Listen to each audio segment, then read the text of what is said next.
Hi, today we're going to be talking about section 6 of chapter 4, and that would be the overloading function names. I broke this in two parts.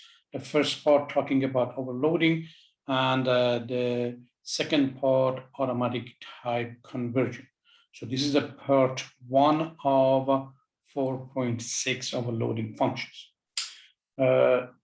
So in C++, we are allowed to have the same function name for multiple functions. So that means that I can have multiple functions with a different number of parameters, with a different definition, but they would have the same name. Why would we want to do that? So the main purpose of that is to make the function be easier to use for the end user. So we're going to talk more about that, that we have the same name. From the programmer point of view, we have to think with all possibilities, come up with different function definition, different function declaration, but from the user point of view, they don't see all of these functions. They just know. For example, if you're using Microsoft Office or you're using Google Office, if you are in Excel, or if you are in PowerPoint, or if you are in documents, you just click print. The print is going to print different things, different where, but all you know is print is going to print your document. So that print, even though it's going to do different things in different places, it's just called print. So everybody's familiar with it. Everybody knows what the print is going to do. So that's the direction we want to go with. So we're going to have the functions that have the same name. So that's called overloading function. So they have the same name, but they are doing different things.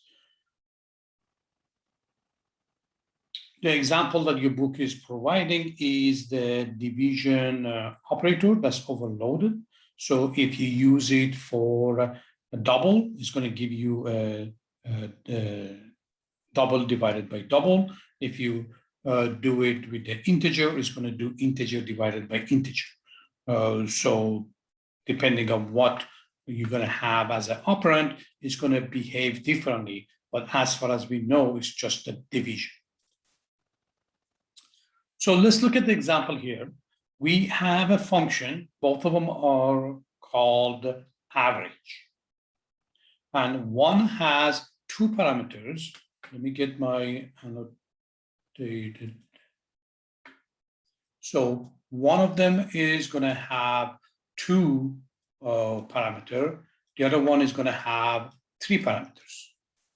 So when we're doing the overloading, we have to consider either they're going to have a different number of parameters or they're going to have different data type. So if I had two functions, one was double, the other one was int, that would work. If I had double, and double, int, that would also work.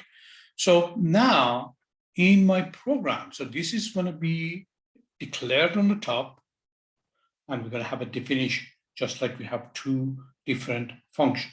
Now, when I make a call for my average,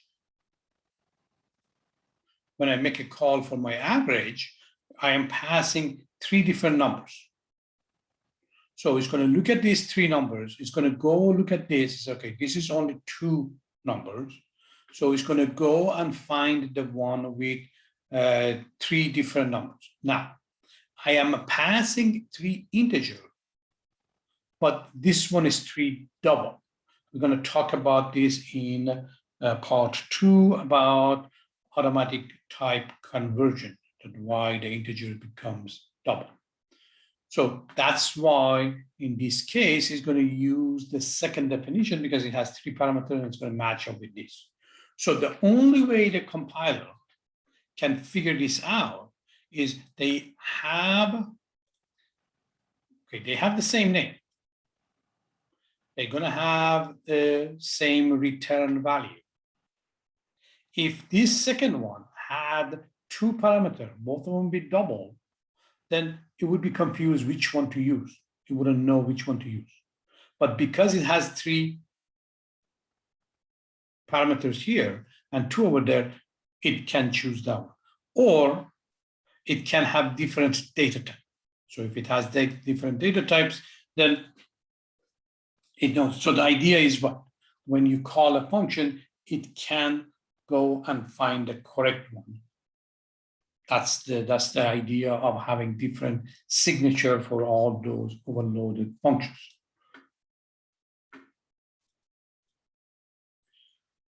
So let's review that again. So when we're doing the overloading function, we have to have either a different number of formal parameters, or we can have different data type for at least one of them. So they wouldn't be exactly the same thing. They cannot be exactly the same thing. The return value has to be the same. This is very important because if you don't do it, it's not going to work. So all of them should have the same return value.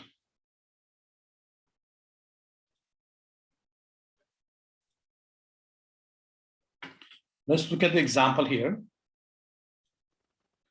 So in this example, we are creating two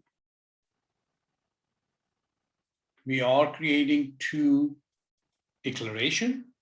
Remember, every time you do a declaration, you got to have the comments. Be sure you do that. One of them has two parameters. The other one has three parameters. So when I go and call average with three parameters, then it's going to go and look at the one with three parameters and going to use that one. When I call the average with two parameters, it's going to go and look and find the one with two, and it's going to use it. So from the user point of view, they know the function average, and they can pass two parameter, three parameter, and so on. I'm going to go over later on special functions that you can have unlimited parameters, but I'm not going to talk about that right now, because as soon as I talk about this, and the student is going to come and say, what about the 4? What about the 5? And those can keep going up. So for now, we're going to keep it like this, and then we can talk more about it later.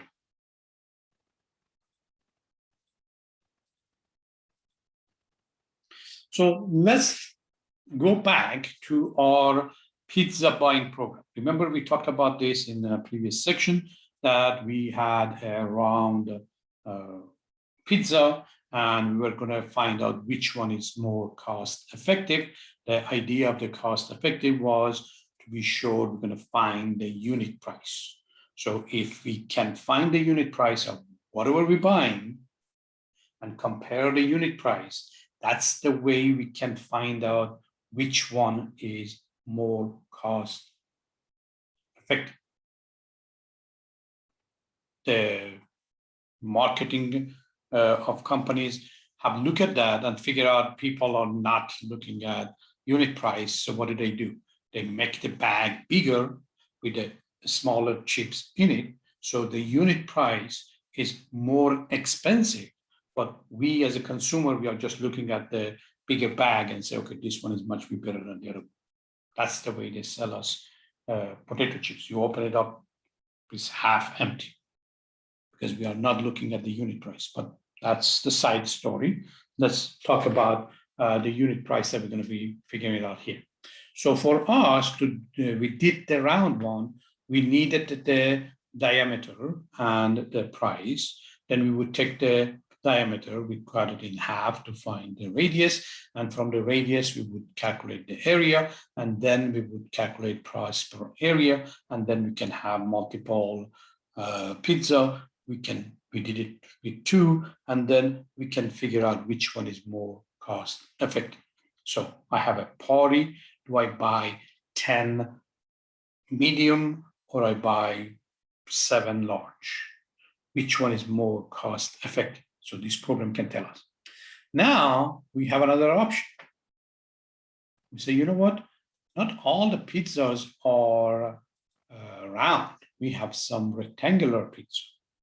What about if I want to check the unit price of the rectangular versus the round one? Which one is cost efficient? Do we buy the rectangular one or we buy the round one? Which one is better? So we are going to try. So the concept is still the same thing. We need to calculate the unit price. And for that, I need the area.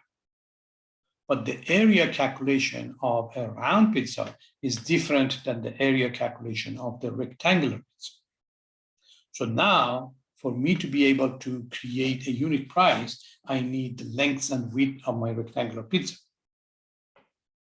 So we could, and sometimes we do, create two different functions, and we tell the user, if you have a rectangular, use this function. If you have round, use that one. So we could potentially create two functions for each one. Or we can overload them and we just call them the unit price. So we're going to have two functions, both of them are called unit price. So if I want to use it with the round one, I'm going to get a diameter and the price. If I want to use the rectangular, I'm going to get the length and width. So the user doesn't have to go and think which function was for this one, which function was that one. The function was or is unit price.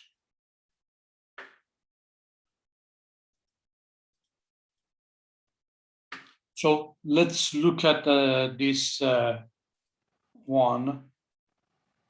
So this is the one we are, your example in the book, 4.18.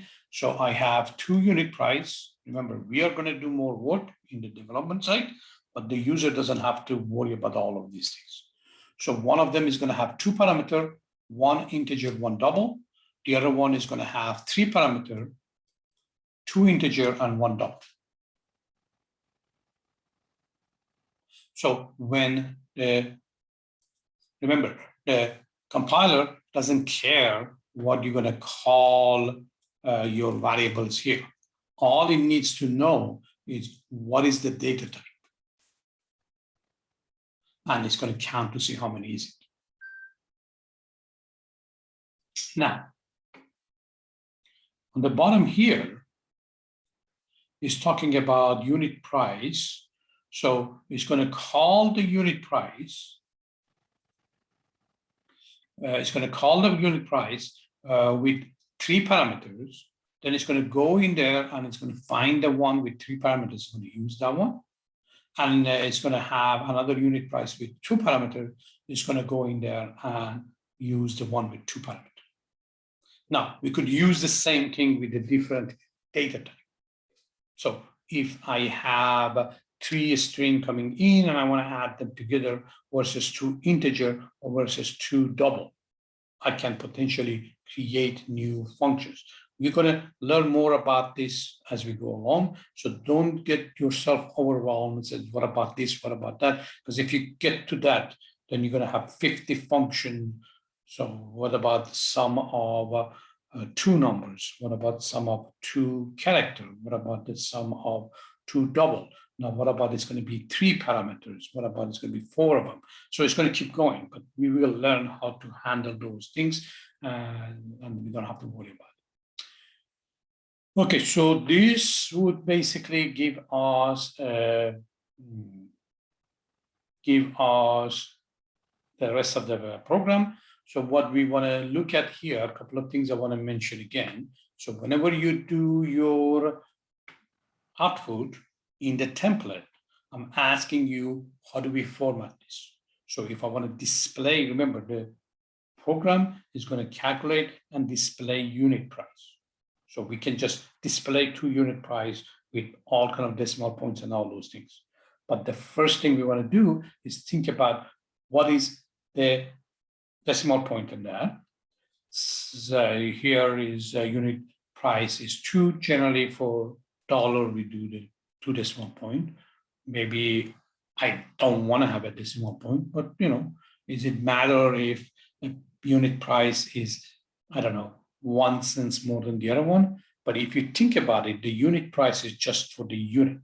But if you look at the big whole thing, 1/10 might worth something. So we got to decide that in the design document. What I want to bring to your attention is when we are displaying stuff to the user, we just don't put one number or two number out there. We want to come up with some description. This is the user friendly that I talked in the class last time, that we want to make our program to be user friendly. So we're going to put more stuff in there. One of the things we're going to put in there, it says the diameter was this. These are the things that you gave me. This is the result of what you want. And that's what's going to be printing out.